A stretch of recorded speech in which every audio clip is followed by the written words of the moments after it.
ये बड़ा सानहा हुआ शेर शाह में, कई लोग जाँ बहक हुए और फिर आलमगीर ख़ान के वालिद भी सानहे में जाँ बहक हुए। पहले तो ताज़ियत के हवाले से क्या कहेंगे, और फिर ये जो सानहा हुआ है कोई पहली बार नहीं है, इसी तरह के वाक़यात होते हैं, फिर उसके ऊपर बात होती है, गर्द बैठती है और ख़त्म हो जाता है। देखें, पहले तो ये बड़ा अफसोस हुआ आलमगीर। हम कम अज़ कम, मेरा तो छोटा भाई है, इतने साल गुजर गए, 15 साल से साथ है। ये अरसलान खुर्रम, अरसलान आलमगीर तो मेरे ख्याल में 2004-05 से मैं साथ देख रहा हूँ, तो कोई अल्फाज नहीं है मेरे पास तो। और अफसोस है, और बस सब्र कर सकते हैं इस वक्त ऐसे मौके पे। जो दूसरा आपका हिस्सा है सवाल का कि ये क्यों हुआ और कैसे होता है, ये होते रहते हैं।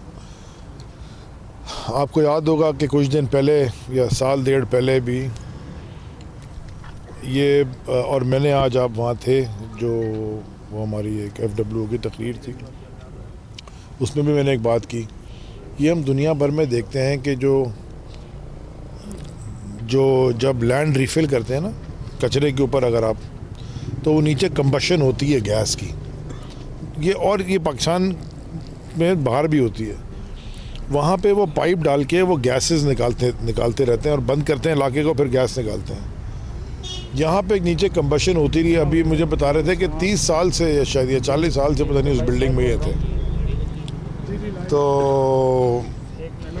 तो वो जब गैसेस कंबशन इस तरह की होती हैं, तो ये इसकी एक पूरी इन्वायरमेंटल सीपा, एक सिंध इन्वायरमेंटल प्रोटेक्शन एजेंसी है, और भी सारे सूबों में ये उनका काम है कॉन्स्टेंटली इसको मॉनिटर करना। वहाँ भी किमाड़ी में भी गैस से कुछ लोगों का इंतकाल हो गया था। वो H2S नीचे से निकलती है, और ह्यूमिडिटी होती है ज़्यादा, वो हैवियर देन एयर होती है। और वो जो एज़मा पेशेंट, जैसे मैं अस्थमा का पेशेंट, मेरे अभी भी जेब में पंप लेके घूम रहा हूँ, हर वक्त एक होता है, तो उससे भी लोगों के 10 लोग बेचारे अल्लाह को प्यारे हो गए। तो ये पूरे शहर का एक ओवरऑल जो स्ट्रक्चर है वो हमने अपनी आंखों के सामने तबाह होते देखा, और जिन लोगों ने तबाह किया हमने अपनी आंखों के सामने देखा, और जिन लोगों ने तबाह किया उन्होंने अपने हाथों से किया।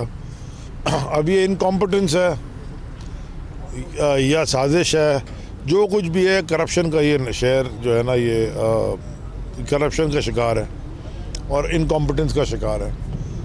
खैर, बात सियासी है, और लेकिन आज आलमगीर के वालिद हैं, अल्लाह माफ़ करे, किसी के भी हो सकते हैं, कोई ख़ुद भी हो सकता है। मतलब ये तो हमारे घर के करीब हो गए ना, तो हमें तकलीफ़ ज़्यादा है। जो किसी और के घर के करीब हो जाए तो उसको तकलीफ़ ज़्यादा होगी। तो मैं फिर दरख्वास्त करूँगा कि ये पूरे कराची को एक ओवरऑल होलिस्टिक तरीके से देखने की ज़रूरत है। यहाँ पे बहुत इश्यूज़ हैं। यहाँ कोई रोड आप नहीं देख सकते जिस पे कचरा ना पड़ा हो, जहाँ गटर नहीं खुले हों। माने यहाँ आज हम फेडरल मिनिस्टर्स और NDMA और FWO और सारे MPAs और सूबाई वज़ीर बैठ के नाले का इफ्तिताह कर रहे हैं, क्योंकि ये नाला भी नहीं बनाया गया। तो ये अगर हम को तो कि आसमान पे चले गए, सैटेलाइट लॉन्च कर दी, कोई और बातें करते बड़ी, तो हम बहुत पीछे रह गया, ये शहर बहुत पीछे रह गया। और ये हादसात अल्लाह माफ़ करे, ये पूरे गवर्नेंस की फेलियर की निशानदही करते हैं। बहुत अफसोसनाक वाक़या। अल्लाह उनको जन्नतुल फिरदौस में जगह दे। और इसकी वजह से, इस हादसे की वजह से, सानहे की वजह से, हमारा जो कल प्रोटेस्ट था सिंध असेंबली के सामने लोकल बॉडीज़ के बिल के ख़िलाफ़, वो हमने भी पोस्टपोन किया, डिले कर दिया। इंशाल्लाह फिर उसकी वो खुरम, क्योंकि यहाँ देख रहे हैं तो वो आपको फिर उसकी डेट देंगे। लेकिन मेरी दरख्वास्त है सबसे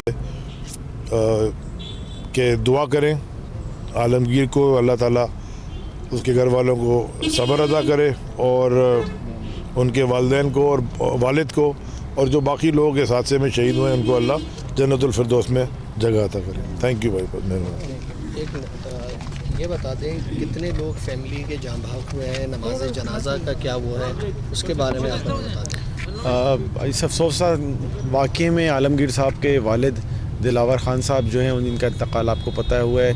इसके अलावा एक और शख्स इनके रिश्तेदार में से हैं जिनका इंतकाल हुआ, और कुछ ऐसे हैं अफराद जो इनके ऑफिस में काम करते थे, उनका इंतकाल हुआ है, कुछ ज़ख्मी हैं, अस्पताल में हैं, कुछ की जो हैं वो डेड बॉडीज़ जो हैं वो उनके अपने आबाई गांव में शिफ्ट करने के इंतज़ाम हम कर रहे हैं। और कल बाद नमाज असर मस्जिद हुदा गुलशन इकबाल ब्लॉक 7 में नमाज जनाजा अदा की जाएगी और उसके बाद तदफीन का जो है अमल वो किया जाएगा। ठीक।